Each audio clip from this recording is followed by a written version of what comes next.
네, 5월 31일 5월 5주차 주간 정치 이슈 해보도록 하겠습니다. 국회는 아직도 열리고 있지 않은 상황입니다. 저 개인적으로는 편해서 약간 좋긴 한데 나라가 멈춰 있는 이게 문제성 발언을 이거 큰일 날 소리를 썰렁하죠. 너무 썰렁하지. 어쨌든 저는 진행을 맡고 있는 고PD고요. 인사 한마디씩 해주시죠. 일단 여기가 더워서 옷을 벗고 있다는 점을 우리가 좀 얘기를 합시다. 아 이거 정말 인간적으로 견딜 수 없는 더위. 여기만 에어컨이 안 나오는 거야? 이거 괜찮은데 이 정도면. 아 그래요? 우리 인사하셔야죠. 네, 어쨌든 나는 살이 쪄가지고 덥더라고. 예, 살이 쪄서 굉장히 힘든. 빨리 체중계를 집에 이사하면서 없애버려가지고 체중계를 다시 마련해야 되는 김 실장입니다. 예. 네, 대변인 정우진입니다. 예. 여기 오늘은 안 더워요. 그저께 다운의 날 라이브 방송 했을 때 그 조명까지 있었고요. 문을 닫아놓고요. 이 안에 그 기획홍보실에 3분 계시고 저랑 원내대표 있었어요. 조명 라이트가 굉장히 세거든요. 완전 찜통이었습니다. 문까지 닫았습니다. 문을 열어놨어야지 그러니까. 아니, 왜냐면 소리 라이브 방송이어서 그날은 이제 힘들었습니다. 라이브 잘하자고 그 더위를 정말 철두철미한 직업 정신이군요. 난 지금도 막 이렇게 하고 싶은데 문 열어놨는데 너무 더워. 이게 지금은 그렇다 치고 앞으로 어떡합니까? 앞으로 열대 방송이지 뭐 열대 방송. 뭐 중요하지 않은 얘기고요. 네. 네, 이번 주에는 사실 뭐 국회가 멈춰 있기 때문에 뭐 사실은 가장 중요한 일은 정의당 원내대표 선출 얘기가 되겠습니다. 네. 윤수아 원내대표가 이제 연임을 하시게 됐는데, 뭐 각자 뭐 예상은 하셨겠지만, 뭐 사실 대부분의 사람들이 예상을 하셨겠지만은 뭐 총평 한마디씩 부탁드리겠습니다. 나는 모시고 있는 분이랑 이게 총평하기가 좀 어려우니까 저기 뭐 어려워요. 저도 뭐 가까이 있는데 아니 뭐 당원의 날 라이브 방송 했던 당시에도 일단은 지난 24일이었죠. 이 부분을 일단은 윤소아 원내대표께서 하셨기 때문에 뭐 천지개벽할 일이 벌어지지 않는 이상 연임은 사실 단독 후보의 낙선 막 이런 거. 연임은 기정사실이었고 그날 뭐 라이브 방송 때도 이미 축하 말씀드렸고 그때 함께 하셨던 우리 전국에 계신 지역위원회 우리 당원분들께서도 당원 모임하면서도 미리 또 축하 말씀을 또 채팅창에도 많이 남겨주셨습니다. 지난 1년 동안 굉장히 잘하셨고요. 특히 저는 우리 윤수아 원내대표님께서 원내대표로서 다른 당 원내대표들과 이 국회 운영을 좀 논의하고 이끌어가는 과정에서 굉장히 큰 역할을 많이 하셨다라고 저는 판단하고 있어요. 뛰어난 퍼포먼스, 그렇죠. 그거 굉장히 중요하다고 봅니다. 그리고 저는 나보다도 더 뛰어주는 12월 15일 날 5당 합의면 물론 이제 나경원 원내대표가 휴지 조각으로 만들어 버렸지만 그거를 이끄는 과정에서는 제가 직접 비하인드 스토리를 들었는데 굉장한 역할을 하셨어요. 네, 온몸을 사리자는 큰 역할을 하셨고 이럴 바에 합으면 찢어버려 그래서 합의문 찢어버려 이것 때문에. 나경원 원내대표가 눈이 희둥그레져서 이게 뭐야 이거. 그러고서 그냥 우욱하고서 그냥 기자회견장 가고. 네.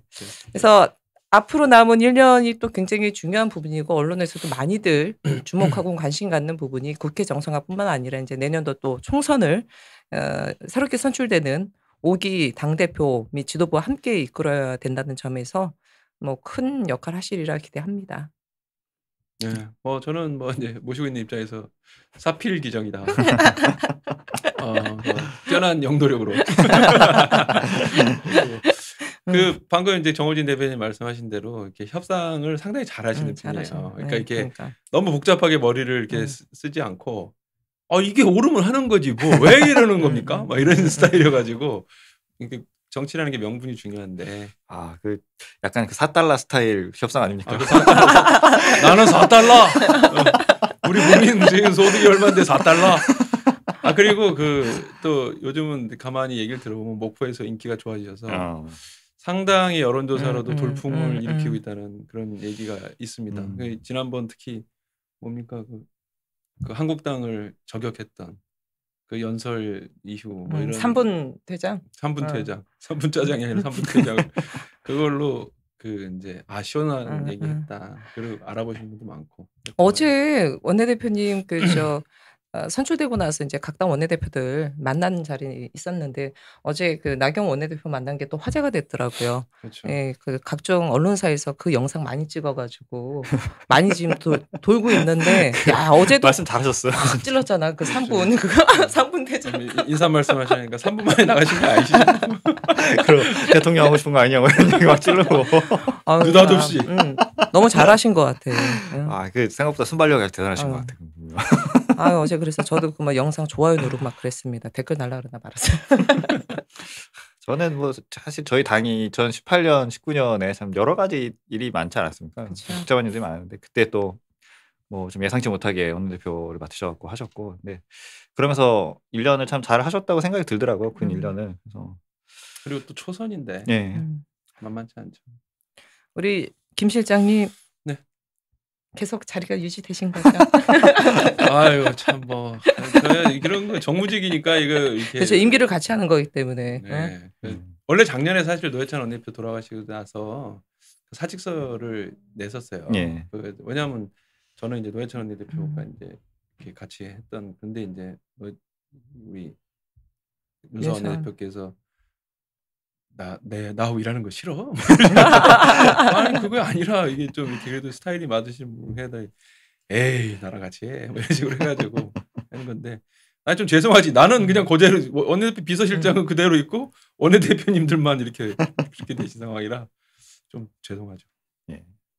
뭐 1년 앞으로 이제 1년은 뭐 이제 총선 준비도 해야 되고 그런 일들이 있을 것 같은데, 뭐 또 제가 궁금한 거는 또 각 당 원내대표들과 관계가 어떤지 저 그런 것 좀 궁금하거든요. 이렇게 뉴스에 보여지는 거 이상으로 또 어떤 것들이 있는지. 우리 김 실장님이 잘하실 거 아니에요. 이인영 원내대표는 그 이제 사석에서도 그렇고 공석 자리에서도 이제 본인이 선수는 당 선수는 높지만 개인적으로 이제 민주화운동 선배이다 이런 걸 항상 강조하더라고요. 그러면서 이제 사석에서 가끔 형님이라고 부를 때가 있는데 형 어저께도 그랬다. 형님 그 원내대표는 좋아하시겠다. 낮에 3시인가에 거기에 이렇게 낮술 드시고 흥분하셔가지고 이렇게 전화하셔서 국회가 이 모양이면 되냐고 막 왜 정상화 안 되냐 그래서 우리가 야 이거 문제성 발언인데 막 이러다가 근데 그렇게 압박을 가하시는 거예요. 막 이렇게 딱 소탈하게. 그래서 우리가 낮술을 드시면 안 될 텐데 그러다가 아니다. 지금 국회가 정상화가 안 돼가지고 일할 게 없어서 울분을 토하시면서 하시다가 그걸로 다시 이제 업무에 이제 복귀하셔서 다른 당 원내대표, 제1당 원내대표한테 원칙대로 해야지 이게 뭐 하는 거냐 막 이런 식으로 하셨다는 얘기. 그러니까는 그런 스타일이에요. 이거 해야 된다 하면 딱 판단해서 하는 그런 스타일이라. 그리고 뭐 아마 그러니까 이제 이인영 원내대표랑 그런 건 좀 풀릴 것 같고 또 어제 나경원 원내대표랑도 한 20분 정도 비공개 대화를 얘기 좀 했어요. 오래 하셨네요. 네, 그래서 오래 했네. 뭐 무슨 얘기를 하셨는지는 이제 나중에 살짝 듣기는 했는데 거기서 뭐 험한 얘기가 나온 건 아니고 뭐 카스테라 대접받고 그다음에 이제 뭐 이따가 말씀드리겠습니다만 왜 한국당이 연동형 비례대 이게 큰 틀에서는 동의하지만 그렇게 할 수 없는지 뭐 이런 얘기를 한참 들으셨다고 해서 오히려 그걸 좀 잘 설득해 보려고 노력을 하셨다고 하더라고요. 그래서 뭐 크게 나쁘지 않을 것 같습니다.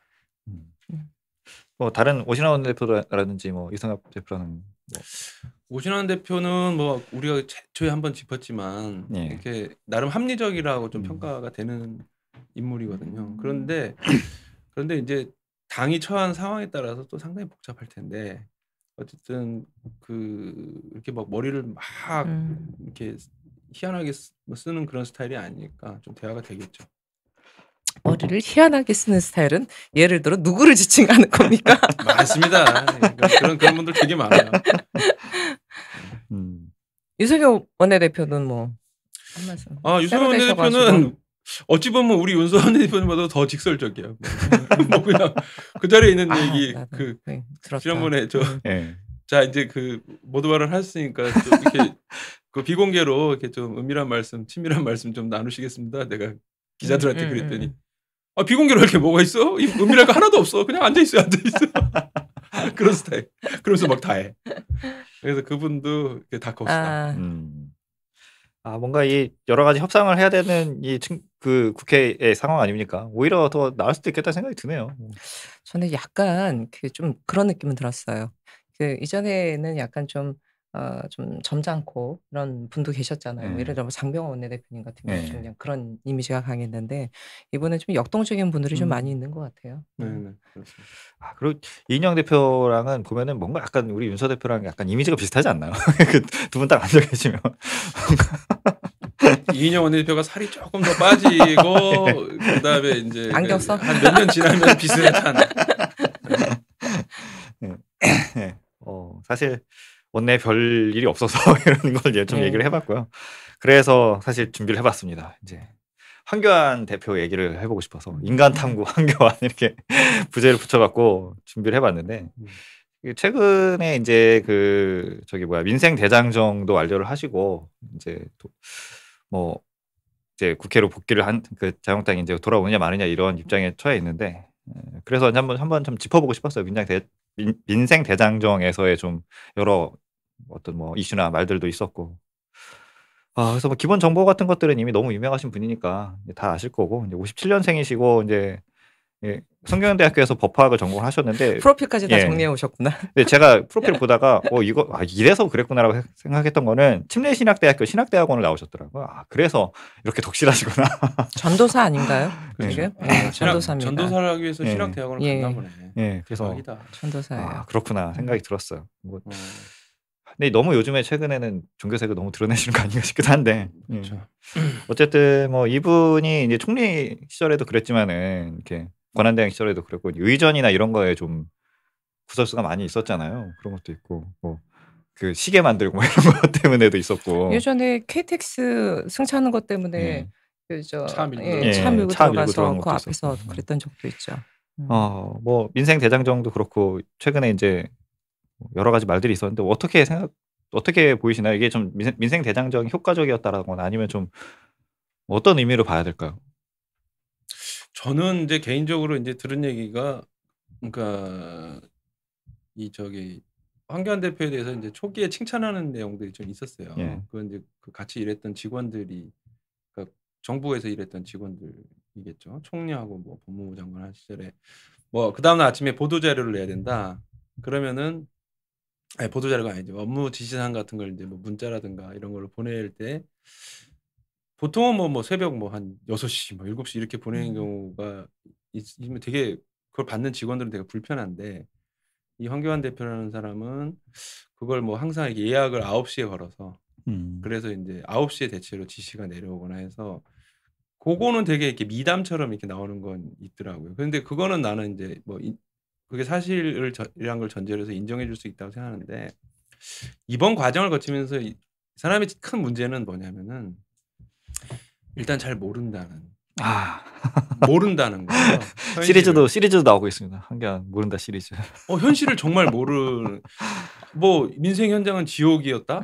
그게 뭐 지금 이번에 가서 본 거 그 옛날에부터 다 그런 거거든요. 근데 이제 물론 이런 거 있어요. 저는 사람들이 굉장히 이제 무시하는 직업 중에 하나지만 정치인들이 그나마 현실에 되게 가까우게 있는 사람들이거든요. 왜냐하면 표를 받아야 되니까 민원도 많고 직접 돌아다녀야 되고 거기서 욕도 먹고 뭐 우리가 막 되게 잘 나간다고 하는 정치인들도 막 선거 때 보면 쌍욕 먹고 이런 걸 잘 버티는 사람들이에요. 그래서 그런 현실을 잘 아는 편인데 이 사람 관료만 오래 하다 보고 또 검사 이런 거 하고 총리 이런 걸 이렇게 이었다 보니까 자기가 그거 할 때도 그렇게 어려웠다는 걸 몰라요. 그런데 이제 가놓고 새로운 현상이고 이것이 이명박 박근혜 때는 안 그랬을 걸로 착각을 하고 뭐 민생 현장이 지옥이고 제2IMF 이렇게 얘기하는 걸로 봐서 일단 현실을 잘 모르고 두 번째는 그 모르는 현실이 새로 자기가 알게 됐는데 이걸 해석하는 방법이 그러니까 공부를 열심히 해가지고 이건 이 해법은 이런 게 있고 이거는 원인이 이런 게 있고 이렇게 다양하게 이제 학습을 해야 되는데 내가 볼 땐 가장 많이 한 학습이 기독교 학습이에요. 그 기독교로 그걸 이제 재단을 하니까 종교적 해석을 하는 거야. 악한 무리가 있고 이걸 하기 위해서는 천사들의 연합, 그러니까 착한 국민들 거기 나오잖아요 표현. 그쵸. 여기 우리 주변에 천사도 존재합니다. 바로 우리 대한민국 묵묵한 대한민국 국민. 그러니까는 이제 아주 골 때려지는 거죠 이게. 저는 그렇게 평가해요. 저도 뭐 비슷한 부분인데 저는 정치하는 사람들에 있어서 정치의 본령은 저는 측은지심이라고 봅니다. 요즘 말로 표현하면 공감 능력이잖아요. 내 상황과 틀리지만 상대가 처한 현실이 어떻고 이 부분에 대해 얼마만큼 공감 능력을 갖고 있느냐가 현실에서 이걸 어떻게 바꿀 것인지 제도적으로 그 역할을 하는 게 이제 정치라고 보는데 이번에 봤을 때 이 양반은 공감 능력이 빵인 것 같아요. 단 1도 없는 것 같아요. 철원 집회 현장 가가지고 난데없이 집회 철거된 거 보고서 정부와 국방부에 대해서 이런 일 벌어지면 군은 반대해야 된다. 이건 완전히 뭐 항명 조장하는 발언이고, 그러니까 내란 선동이라는 얘기까지 나올 정도로 뜬금없는 완전 헛다리 짚는 얘기를 했고, 그다음에 중소기업 가가지고는 난데없이 청년들이 대기업이랑 공무원 이쪽에 눈 돌리니까 근사한 카페 만들면 청년들이 여기서 취업할 것이다라고 해서 우리 청년본부에서도 이거 뭐 카페 주도 성장이냐, 그러니까 청년들한테는 말도 안 되는 지적질하면서 난데없이 카페를 만들라? 뭐 이런 그 단어 누가 만든 거예요? 진짜 나 처음에 보고 야 기가 막히게 잘 되었다. 카페 주도 이제는 카페 주도 성장이냐? 우리 저기 청년본부에서 만들었죠. 그리고 일단은 뭐 보여주기식 한다고 해서 대구에서 청소 차량 헬멧 없이 탔다가 그것도 지금 뭐 고소를 하느니 고발을 하느니 고발했어요 이미. 그리고 사진 보면 딱 나오지 않습니까? 이거 그냥 촬영용이야. 그냥 딱 이렇게 서가지고.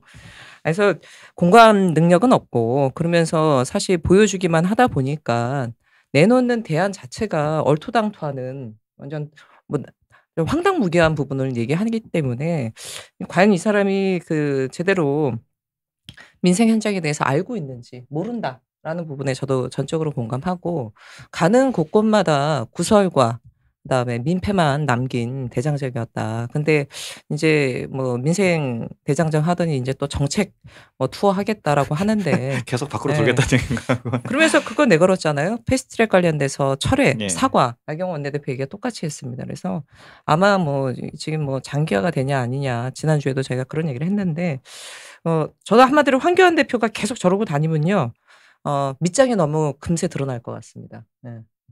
언젠가 이게 실수가 나올 수밖에 없거든요. 본인 스스로가 체화가 되신 사람이 아니기 때문에 지금도 구설과 말실수와 뭐 이런 뭐 행동에 있어서도 문제가 있는데 더 큰 일이 벌어질 수 있다. 기다리고 있겠습니다. 북한 그것도 마찬가지인 것 같아요. 북한 이제 철원 GP에 가가지고 아까 얘기한 군은 이게 어쨌든 남북 정상 간에 9.19 합의해가지고 이제 그거 하자는 건데 그걸 군대가 그걸 하면 안 된다. 그러면은 이거는 북한을 일단 김정은 악의 무리 중에 하나. 그렇죠. 그리고 악의 축이지, 악의 축. 여기를 이렇게 받아주는 문재인 정부도 악의 무리에 동조하는 자. 그러면은 그런 무리에 대해서는 충성할 필요가 없다. 그러니까 정권이라 하더라도 군이. 그러니까 이런 이걸로 해석을 계속 하는 것 같더라고. 그러니까 근데 그렇게 계속 해석하다 보면은 나중에 큰일 한번 나죠. 이거 뭐 좀 뭐 약간의 과대 해석을 해보자면은 지금 현 정부를 인정하지 않는다라는 거 아닙니까? 이거는 뭐 인정하지 않죠. 뭐 이미 발언 자체가 그렇고, 오늘도 뭐 저 자유한국당 정영기 정책위장 같은 경우는 뭐 문재인 대통령보다 차라리 김정은이 낫다. 말도 안 되는 얘기들을 큰 문제가 될 발언이었어요. 큰 문제가. 그러니까 지금 여기는 지난번에도 얘기했지만 외교기밀 유출해가지고 지금 반국가단체 행동을 하는 데다가 지금 반국가단체다 우리. 뭐 이걸 아예 뭐 대놓고서 정책위장까지 얘기를 하고 있는 거죠. 대놓고 그런 데서 고무 찬양을 한 거 아닙니까? 국가보안법 폐지를 주장하는 정의당으로서는 참 난감한 상황이네. 근데 이게 내가 이제 계속 아마 근데 우리 이거 할 때 첫 회나 두 번째 회에서 한국당 평가할 때 제가 그런 얘기를 했던 것 같은데, 한국 보수 세력을 지배하는 이론가들 있잖아요. 이런 사람들이 그냥 거의 도라이 수준이 돼버렸어요. 건전한 보수가 들어갈 틈이 없어. 내가 그때 한번 인용한 게 있는데, 이영훈 교수라고 자유지식인 선언. 이 사람 굉장히 똑똑한 사람이거든요, 원래. 그 사람 책 보고서 야 이렇게 조선 경제사에 대해서는 뭐 어마어마한 전문가고. 근데 이 사람이 정부의 이제 자유지식인 선언을 쓴 걸 보면은 정부의 규제는 강화되었고 뭐 특권과 지대를 추구하는 귀족 노동계층이 생겼고 뭐 정부 재정에 복지를 의존하는 노예들이 뭐 때를 이뤘다. 이거 그렇다고 쳐. 근데 이런 말. 뭔가 있어 보이는 평화의 가능성은 우리를 파멸로 이끄는 악마의 유혹이다. 그러니까 평화의 가능성이 있어 보이는 게 악마의 유혹이 돼. 우리는 우리의 생존을 위해 저 악의 체제와 투쟁하고 제거하지 않으면 안 된다. 이 북한을 말하는 거예요. 전쟁을 하자는 얘기 아닙니까? 그러니까 이게 한국의 보수, 그러니까 꼴보수, 그리고 사실상 정치 체제와 이런 체제를 지배하는 꼴보수 세력이 이런 거고, 자유에 대한 우리의 헌신과 용기가 우리로 하여금 그러한 해석과 정책에 충실케 했더라면 우리는 벌써 북한의 2천만 동포를 자유민주의 통일한국으로 껴안는 위협을 성취하였을 것이다. 그래서 마지막에 이게 하이라이트인데, 건국의 선인들이 남긴 통일의 대업은 이 자유의 북방 한계선을 압록강과 두만강으로까지 밀어올리는 북진의 다름 아니다. 한 걸음 더 나아가 우리는 중국 대륙에 자유의 바람을 불어넣는 전진기지이다. 이거 중국까지 쳐들어가자는 얘기야. 이거를 한국에 내놓으라 하는 보수파 지식인들, 그것도 이영훈이라는 정말 상징성 있는 인물이 이렇게 끝맺으면서 이러니 이 사람들의, 그러니까 지식인들의 어떤 이 마인드나 지식인들의 연구 성과는 사실은 정치인들에게 영향을 미치는 게 굉장히 크거든요. 왜냐하면 내가 왜 도덕적으로 그 다른 정치 세력보다 우월하고 또 대안으로도 우월한지를 보여주려면은 상당히 정교한 게 필요한데, 이런 사람들에게 머리를 지배하고 나와 있으니까 황교안처럼 북한을 악으로 규정하고 그에 동조하는 문재인도 뭐 다 까는 거고, 송영기도 딱 그거야. 내가 볼 때. 얼마 전에 그래서 저거 그 한기총 전광훈 회장, 그렇죠. 이게 엄청난 화제가 돼서 2천만 명 죽이고 3천만 명으로 그 양반은 다른 못 사고, 또 전광훈 그 양반이 그 저 황교안 대표 되고 나서도 거의 완전히 뭐 거의 뭐 장경동, 장경동이고 이 양반은 충성맹세 비슷하게 얘기해서 개신교 내에서도 반발이 있고, 이거 완전 개신교 이게 탈레반들 아니냐 이런 얘기까지 지금 나오고 있고, MBC에서 얼마 전에 보도한 거 관련돼서 주사파다 그래가지고 그 옛날 그 프레임 그대로 막 다 더 씌우고 있잖아요. 맞아. 이명박 장로가 처음에 교계의 지도를 받아들여서 대통령이 우리가 그러니까 교계의 지도를 안 받아서 저 모양 됐다. 그러니까 이 민생 대장정에서도 나왔었던 이 발언들을 봐도 그렇고, 그러니까 이게 어쨌든 저는 집토끼를 잡는 이 행보였다고 생각은 들긴 하거든요. 약간 그런 식으로 해서. 근데 이게 그런 좀 사실 그런 뭐 종교색이 많이 짙어져 있다거나 아니면 뭐 북을 그냥 완전히 무슨 적으로만 전쟁을 해야 된다 이런 의견들이 확장성을 갖고 있는 의견이라고 보기는 어렵잖아요. 그러니까 어렵죠. 네, 그게 뭐 30몇 %의 어떤 지지는 받을 수 있다 하더라도, 근데 이런 그 확장성을 아예 포기를 하고 내부를 다지는 전략이 자유한국당 측에서 제가 볼 때는 그렇게 유리한 전략 같지 않거든요. 왜 계속 이런 식의 전략을 쓸까요? 소위 원로라는 사람들이니까, 나 이제 계속 일관되게 얘기하는 게, 소위 그나마 합리적인 보수라고 하는 사람들의 얘기를 듣다 보면은 현 정부가 하는 것이 뭐 완전히 잘못된 것은 아닌데 받아들일 부분도 있다 하다 보니까 각이 안 서는 거죠. 각이 안 서니까 좀 애매모호한 가운데 갑자기 지금 한국당이 하는 게 뭐 하고 있는 게 뭐냐, 북진을 해야 되고 뭐 김정은하고는 타협이 없고, 거의 뭐 북진 통일할 기세야 지금. 그리고 뭐 핵무장을 해야 된다는 등 이렇게 그냥 강경으로 나가는데, 그런 발언하고 단절을 할 용기가 없는 거예요. 자신 있게. 그러니까 뭐 요즘 뭐 좀 참 말도 안 되는 행위를 하고 이상한 상태에 있지만, 유승민 같은 사람이 옛날에 내걸었던 그런 용기 있는 어떤 발언과 그 다음에 그걸 행동을 실제 못 옮기는 거죠. 뭐 유승민도 결과적으로 못 옮겼는데. 뭐 여러 가지 보면 복합적일 것 같은데, 저는 문득 그런 생각이 들더라고요. 경제가 굉장히 지금 안 좋잖아요. 그리고 지금 경제가 어려운 부분이 이 정부의 탓만을 돌릴 수는 없으나, 그 정권이라는 것이 그 해당 시기에 있어서의 모든 벌어지는 부분에 대한 사실상의 책임을 져야 되는 입장으로서 자유한국당이 지금 정부 공격하기 굉장히 좋은 이 토대가 돼 있어요. 먹고 사는 게 목구멍이 버터청이고 먹고 사는 게 힘든 상황이면 사실은 자유한국당이 요 기회를 틈타서 본인들이 그렇다고 정부의 이 경제 정책과 관련돼서 획기적인 뭔가 새로운 비전을 내놓지도 못해요. 내놓을 수도 없고 그럴 만한 능력도 없고. 카페 있잖아요. 카페. 그러니까 이제 얼토당토하게 카페 주도 성장이라든가 이런 얘기를 하면서, 사실은 저는 자유한국당이 저 전략을 짜는 데서 이 트럼프 벤치마킹 하는 거 아닌가라는 생각도 많이 들었어요. 트럼프? 말도 안 되는 주장을 하는데 이게 모든 국민이라든가 중도층을 보는 게 아니에요. 자기를 지지하는 세력들에 대해서 엄청난 선동과 혐오와 차별과 뭐 모든 갖다 붙일 수 있는 모든 것들을 하면서 아예 그냥 명확하게 갈라치기를 하고 자기 지지층들에게는 엄청난 충성도를 불러일으키는 과거 뭐 향수라든가 색깔론이라든가 모든 걸 다 총동원해서 지금 하고 있잖아요. 이번에 민생대장정 하고서 남은 게 뭐가 있습니까? 국민들 뇌리에. 지지도가 오히려 약간 떨어진 것 같은데. 막말밖에 없어요. 제가 보기에는 막말만 남겼고 조금 세심하게 보시는 분들한테 저러다가 이 나라 정규일치 만들려고 하는 거 아니야? 뭐 이런 거고 뭐 지지율 떨어진 거와 관련돼서는 그 저기 강효상 의원 외국기밀 유출이나 이런 부분들이 복합적으로 있는 것 같은데 하여튼 자유한국당이 지금 뭐 떡본 김에 제사 지낸다고 경제 안 좋으니까 본인들이 이 기회를 틈타가지고 말도 안 되는 논리를 갖다 대면서 갈라치기 하고 이러는 게 아닌가 싶어요.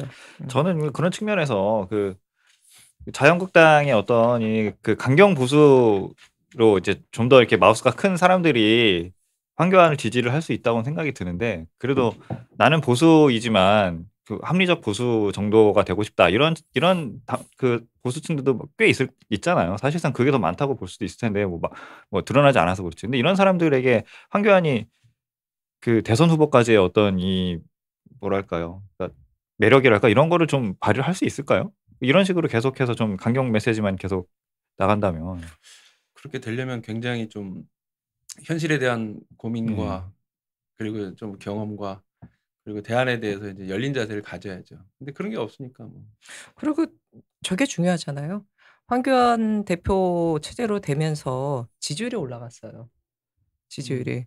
제가 보기에는 자유한국당이 지금 말말을 쏟아냈는데도 불구하고 아무런 꺼리낌 없이 하는 부분 중에 가장 지지율이 올랐다고 큰 부분은 사실 지지율이고 지금 민주당 같은 경우 떠올랐던 미래 권력 3인방이 다들 그 지금 뭐 구치소에 있거나 재판받거나 이런 부분이고 도리어 자유한국당이 황교안 체제 되면서 뭐 과거에 박근혜 정부 부역자를 했던 뭐 어쨌든 간에 국민들한테는 미래 권력으로 비춰지는 부분이 있잖아요.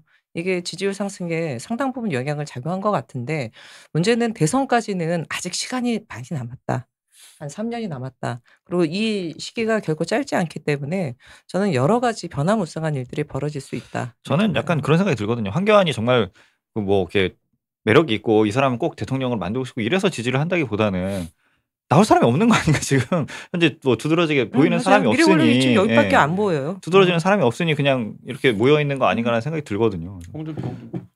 거기는 이제 그래서 이런 생각도 들거든요. 그러니까 이게 지금 당 지지율 회복을 시킨 이 뭐 주자기는 한데 이게 그러니까 그 뭐 당 지지율을 회복을 시키고 총선까지의 어떤 이 지도 체제를 위한 대표인가 아니면 대권까지 우리 맡겨야지라고 생각하는 당원들이 그런 대표인가 그런 것도 좀 의문이 들고 근데 하고 있는 지금 행보는 대권 행보인데 근데 이렇게 빨리 시작을 했다가 이 엄청난 이 장기간의 공격을 어떻게 견뎌낼 것인가. 우리가 걱정할 일은 아닌데 단마진도 버텨내신 분인데 뭐.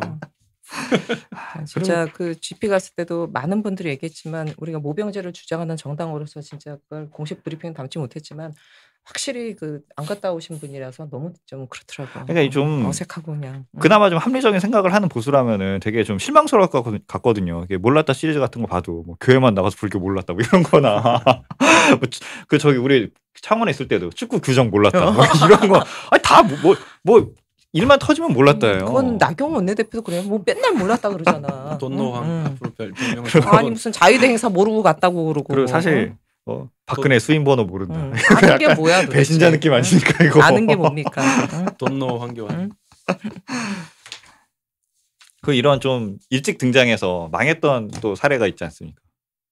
이회창 같은 경우가 아주 이렇게 초기부터 저 사람이 이제 다음 대통령이야. 이걸로 너무 오랫동안 있다 보니까 숱하게 얻어맞고 결국에는 이기지 못하고 그런 걸 봤는데 그런 측면에서도 그런 걸 경험해보지 못한 게 아니기 때문에 다들 어느 정도는 생각을 할 텐데 그래서 저는 그런 생각 들거든요. 이게 끝까지 갈 패인지 쓰다 버릴 패인지. 지켜봅시다. 그쪽에서 판단하겠지. 맞아. 그리고 그렇게 생각하면 총선 출마는 하실 거라고 보시나요? 총선 출마는 하겠지만 지역구로 나갈지 비례로 나갈지는 봐야 되겠죠. 오늘 뭐 보니까 뭐 박지원 민주평화당 의원 같은 경우는 종로 안 나간다. 결국 비례 나간다. 이런 식으로 얘기했는데. 그때 모르겠죠. 또 말을 또 황교안은 노무현이 아니다. 그렇게 도전을 할 리가 없다. 근데 나가지 않을 수가 있을까? 당 대표가? 당 대표가 비례로 나간다면 솔직히 좀 너무 아니 왜 저 좀 박근혜 대표 시절에도 비례 나갔는데 뭐. 그랬어요? 네, 그런 적 있죠.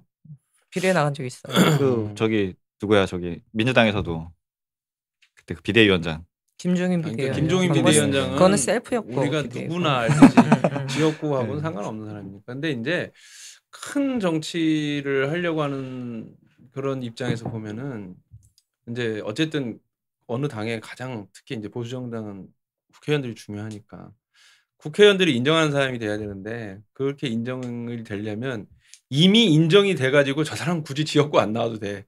비례 말번을 담당하면서 전국을 뛴다던가 이런 게 아니라면 그래도 지역구에 나가서 큰 싸움을 해서 저 사람이 진두지휘하는 선거라는 느낌. 옛날에 안철수도 네. 국민의당 하면서 지역구에 나왔지만 전국을 전국 다 돌아다녔잖아요. 돌았죠. 그러니까 그러면서 국민의당 바람이 이제 된 건데 저는 그런 면에서 나오지 않기가 어려울 거다. 본인은 좀 약간 빼고 싶은 생각이 있을 텐데 그런 생각이. 봐야지 뭐. 하긴 뭐 우리가 뭐 미리 판단. 우리가 뭐 나가라 그래서 나갈 사람도 아니고. 홍준표 대표는 다시 등장을 할 거라고 생각하십니까? 글쎄요. 지금 망할 때까지 기다릴 거라고. 아니 저는 계속 지금 스탠스 한동안은 모두 까기 다 깐다. 나는 사실 그걸로 갈 것 같아요. 황교안 대표를 까는 홍준표 대표가 까는 게 가장 재미있다 이런 의견들이 많은데 제 호가 모두 까기로 될 것 같아. 모두 까기. 뭐 나경원 원내대표와도 약간 이 경쟁 구도로 비춰지는 면들도 있는데 서로 이렇게 대권 경쟁하는 느낌, 이런 느낌도 있고. 근데 나는 그걸 잘 모르겠더라고. 그걸 좀 찾아보려고 했는데 그런 얘기를 이제 기자들도 하긴 하는데 어떤 걸 그러니까 기사화는 잘 안 됐지만 뭐 어떤 그런 게 있었나 보죠. 저도 딱 찍으라고 하면 잘 모르겠는데. 아니, 나도 잘 모르겠는데 나는 우리 어제 원내대표님이 얘기해가지고 대통령 하시려나 보네. 그렇지. 마음에 싱숭생숭했는데 그러면서 불러일으킨 거 아닌가. 그렇지. 그러니까 잠깐 소개를 해드리자면은 어저께 윤소 원내대표가 나경원 원내대표를 찾아갔는데 나경원 원내대표가 이제 우리 원내대표들이 상해 임시의정원 같이 갔었고 거기서 이제 각자 무슨 임시의정원 각 자리에서 사진을 찍었는데 이승만 대통령 나는 공교롭게도 이승만 대통령 자리였는데 윤소 원내대표는 어디셨어요? 이렇게 물어보니까 윤소 원내대표 그냥 답변하면 되는데 대통령 꿈을 꾸고 계십니까? 갑자기 센스 끝내죠. 갑자기 센스 끝내죠. 그러면서 이제 그 다음에 칭찬했죠. 역시 대한민국 정치의 중심에 계십니다. 그러니까 갑자기 잠깐 비공개로 전환하겠습니다. 해서 이렇게 비공개로 전환됐다고 하더라고. 그래서 야 이게 뭐지? 어제 윤석 원내대표가 많이 찔렀다니까. 그것도 있고 저는 또 그 패스트트랙 그 국면에서 어쨌든 본인이 제일 눈에 띄는 자리에만 계속 왔다 갔다 했었던 거잖아요. 카메라도 마찬가지고 그 바로 들고 있어도 마찬가지고 그런 장면들을 보면서도 뭔가 이렇게 원래 정치인들이 다 자기를 드러내고 싶어 하지만 뭔가 좀 목적이 있는 것이 아닌가라는 느낌도 받고 했었는데. 그거는 분명한 사실인 것 같아요. 지난주에도 말했지만 국회의원 박차고 나가서 황교안 대표가 18일간의 민생대장정을 했을 때 이거의 주인공은 황교안이지 나경원 원내대표는 조연이에요. 근데 국회에서 패스트트랙 했을 때는 주연은 나경원이었고 물론 이제 뭐 황교안 대표 뭐 장모상도 있고 뭐 등등 했었지만 그러니까 원내대표가 언론에 카메라를 받고 빛날 수 있는 자리는 국회에 있을 때만이 가능하지 밖으로 싸든다 그래서 그게 얼마나 되겠습니까? 미묘한 신경전이 있겠죠. 갑자기 모든 카메라나 모든 메시지가 황교안 대표 쪽으로 급속도로 기울어졌으니 패스트트랙 처리 과정 중에서 본인이 막 올라서서 그 사다리 위에 올라가가지고 막 진두지휘하고 막 이랬던 게 자유한국당 지지자들은 뭐 나경원 그랬는데 갑자기 이제 황교안 하니까 본인은 못내 섭섭할 수 있죠. 어쨌든 좀 지켜봐야 그 갈등이. 어쨌든 모든 정치인은 이제 더 높은 어떤 위치에서 뭔가 책임지길 바라니까 당연히 앞으로 경쟁 같은 게 있을 텐데 아직까지는 구체적으로 어떤 게 있는지를 잘 못 봐서 어제 유일하게 정말 이제 묘하게 이승만 대통령 덕이었다. 우리 윤수아 원내대표가 첫 공개적으로 그 얘기한 거 아니야? 대통령. 그렇지. 공개적으로는 있으신 모양입니다.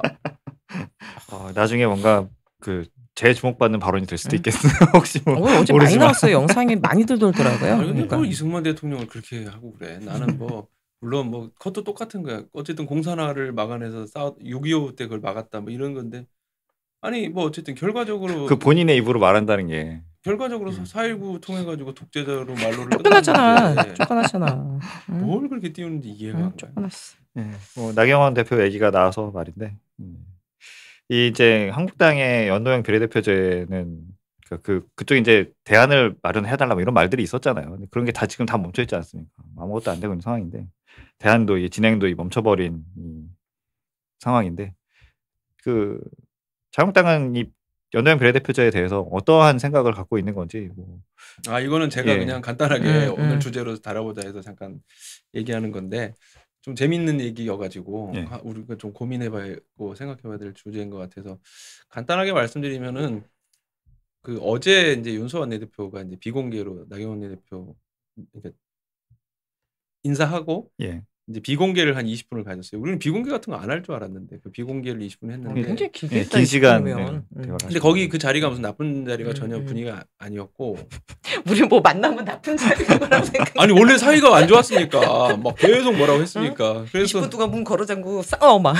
어떻게 그 사람은 어떻게 나한테 이럴 수가 있어요? 막 이런 얘기가 나올 수도 있고 내가 뭘 잘못했어요? 막 하면서 그럴 수도 있겠다 했는데 오히려 20분 동안 하면서 나중에 얘기를 들어보니까 이제 나경원 대표가 이제 윤수아 원내대표한테 이제 패스트트랙 관련해서 이제 얘기를 하다가 우리는 딴 건 좋은데 뭐 연동형을 받아들이기 힘든 이유가 있다 그러면서 제가 저 대한애국당 얘기하는 거 아닙니까? 그랬더니 어떻게 알았어? 그래서 본인도 잘 왜 이런 얘기를 하지? 이제 그랬다는 거예요. 근데 제가 이걸 어떻게 알았냐면은 나경원 의원이 또 저하고 지역구가 같잖아요. 그래서 동네에서 행사에서 만났는데 저보고 그 패스트트랙 하면 안 된다 그랬어요. 왜요?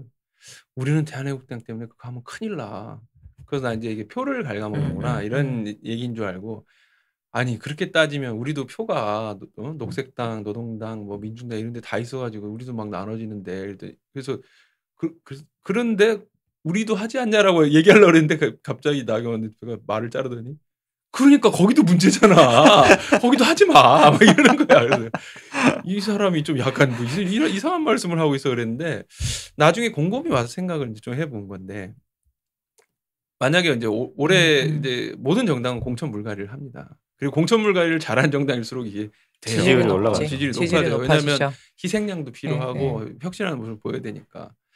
그러면은 실제로 문제적 인물도 되게 많고 그럼 거기서 만약 한 20명 이상을 지금 100명이 넘는 국회의원이니까 한 30%는 물갈이를 해야 될 거 아니에요. 그럼 그 떨어진 사람들이 이제 공천 탈락하고 이런 사람들이 대한애국당으로 옮겨갈 가능성이 있는데 문제는 대한애국당으로 지금 가봐야 뭐 소용이 없잖아요. 근데 연동형이 되면은 연동형 지지율 나오는 대로 비례대표 되고 의석이 확보되고 또 석패율이 되니까 야 내가 대한애국당 가서 1등은 못해도 지역구에서 1등은 못해도 내가 석패율로 살아올 수 있겠구나라고 하는 이 공천 탈락자들 한국당 내에서도 좀 문제가 많은 사람들이겠죠. 이 사람들이 한 20-30명 몰려가면 거기가 이제 교섭단체도 되고 굉장히 판이 막 전국적으로 다 출마하게 되면은 한국당 입장에서 어렵다. 그러니까 자세하게 설명하지 않았지만은 굉장히 진지하게 저한테도 얘기하고 윤수아 대표한테도 얘기한 거는 뭔가 이러한 예상을 하기 때문에 굉장히 힘들다. 그리고 대한애국당 그렇게 한 20-30명이 몰려가서 갑자기 교섭단체가 된 대한애국당이 선거 구호를 딱 한 가지만 되는 거야. 박근혜 석방. 이러면 완전 진박연대. 옛날에 새누리당 대 진박연대. 그게 참 고정표가 있지 않습니까? 확장성은 없어도 그게. 그렇게 해서 이제 완전히 될 수 있다 이런 생각을 하는 것 같다는 게 내 생각이고 요게 앞으로 어떻게 될지 그런 면에서 조원진 대표님께서 이거를 잘 봐야 돼. 이게 조원진 대표는 막 천방지축으로 우리도 패스트트랙 반대다 이러는데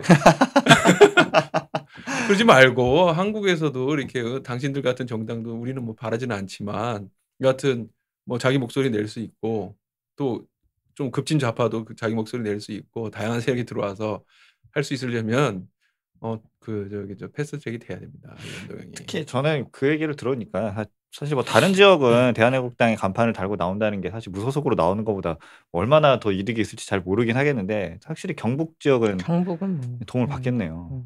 대구 경북 그러니까 이게 1등은 못해도 석패율과 그다음에 비례대표를 통한 준연 영동을 통한 의석 확보가 가능하니까 석패율로 달 수가 있다는 거죠. 네, 저는 대한민국 제1야당의 원내대표라면 그러니까 뭐 저는 나경원 원내대표가 정치개혁과 관련돼서 큰 비전과 포부를 갖고 있을 거라고 생각하지는 않는데 이거 완전히 무슨 자라보고 놀란 것은 소뚜껑 보고 놀란다고 과거에 친박연대 뭐 이런 친박연대가 근데 그때 바람을 일었지만 뭐 교섭단체 그 정도는 아니었잖아요. 근데 본인들이 지금 어차피 다 들어갔어요. 어차피 나중에 다 아니 그러니까 어차피 나중에 다시 들어갔고. 합쳤잖아요. 제가 보기에 여기도 나중에 충분히 합칠 수 있는 정말 그러니까 지금 얘기했던 예. 대로 된다고 하더라도 고기를 먹었던 사람들이 풀 같은 거 잘 못 먹어요. 합쳐져 자기들이 잘해서 득표를 할 생각해야지. 저놈들이 그러니까. 어떻게든 들어오는 방법을 막 이렇게 봉쇄해가지고 그러니까 되게 꼼수인 거야. 진짜 한마디로 정말 기득권다운. 진짜 천년만년 우리가 다 누릴 거야 이런 완전히 말도 안 되는 욕심. 근데 어떻게 생각하면은 우리는 확실히 선진국이구나. 극우 정당에 출연. 물론 극우 정당의 대학. 물론 요 말의 팩트는 나경원 대표가 이제 그런 말을 딴 데서 했는지 모르지만 윤수환 대표하고 저한테는 했고. 근데 이것을 추측해 보면은 이거 아니면은 저렇게 그렇게 막 반대할 이유가 저도 없다. 이러한 시나리오 그러한 시나리오 충분히 가능하다고 생각이 드는데. 나경원 대표가 혹시 이걸 본다면 무슨 쟤는 또 갑자기 상상의 나래를 저렇게 펼치고 그래 이럴 수도 있겠지만 본인 얘기하든가 그러면 왜 패스트트랙 반대하는지. 근데 대한애국당이라고 말을 할 수가 없을 거예요. 그러면 거 봐라 쟤들은 안 되는 놈들이다 하면서 태극기 부대가 진짜 뭔가 비전 가지고 이렇게 딱 해야지 이런 완전히 진짜 계산기 두드리면서 이거 저거. 사실 이 연동형 비례대표제 얘기가 나오고 나서는 그 걱정도 많았었잖아요. 기독당이 들어올 수 있다. 그런 걱정도 많았었는데. 그러니까 어찌됐건 간에 봉쇄 조항 자체는 사실 5% 얘기 나왔다가 없었던 걸로 됐지 않습니까? 우리가 3%로 없었던 거고 우리가 방어를 해서 현행대로 됐고 지금 연동형이 되든 안 되든 현행 1인 2표 투표 하에서 사실은 이 지금 정말 원내 정당이 아닌 정당에서 3% 넘는 게 쉬운 게 아니에요. 정말 어렵죠. 그렇기 때문에 저는 너무나 벌어지지 않았는데 괜한 기득권을 지키기 위한 괜한 오버 액션과 걱정과 뭐 이런 부분은 아닌 것 같고 사실 속마음엔 그것뿐만 아니라 다른 속마음도 많이 있겠죠. 그렇죠. 그거 말고 우리가 모르는 것도 더 있겠죠. 네. 이렇게 한 주 동안에 별일 없었지만 별일 없어도 별일이 있는 것처럼 일이 많이 있었죠. 사실 얘기할 거는 많이 있었어요. 외교부 문제도 있었고 이제 인보사 문제도 있었고 뭐 할 거는 많았는데 사실 뉴스 이상의 것들을 알아낼 수 있는 분야들이 아니다 보니까 이제 내일이면 6월 달이고 이제 내일 이제 6월이면 정의당도 이제 본격적으로 전당대회 국면으로 들어가기 때문에 할 얘기 많으실 거예요. 그렇죠. 저희도 이제 지도부 우리도 한다. 시기가 전당대회. 아휴 또 바빠지겠네요. 네, 그러면은 이번 주 방송은 뭐 이렇게 정리를 해보도록 하고요. 6월 달에는 국회가 정상적으로 좀 돌아가길 기대를 해보도록 하겠습니다. 네. 감사합니다. 수고하셨습니다. 사자성어 안 할 뻔했네. 이게 꼭 해야 됩니다. 왜냐? 사자성어 준비했어요? 했어요. 그럼 간단하게 하죠. 네. 먼저 하세요. 네. 저는 나경원 원내대표의 그 말을 들으면서 이건 소탐 대패다. 소탐 대패. 소탐 대실 수준이 아니라 소탐 대패가 될 거다. 정치개혁에 동참하세요. 저는 견강부회.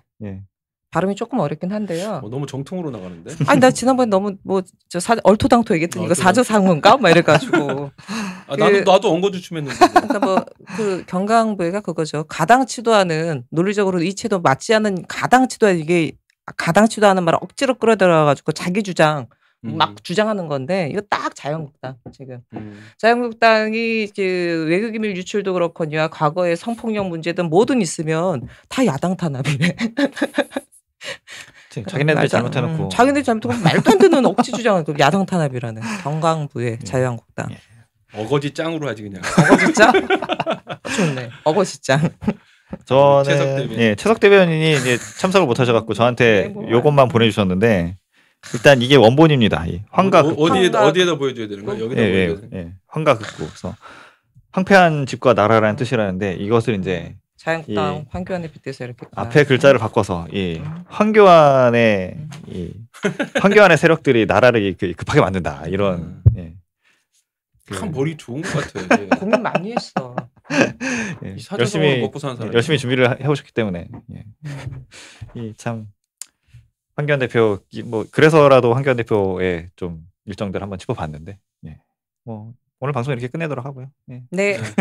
6월달에는 아까 말했던 그 클로징 6월달에는 국회가 다시 정상화될 수 있도록 뭐 기대해 보도록 하겠습니다. 감사합니다. 감사합니다. 고맙습니다. 안녕.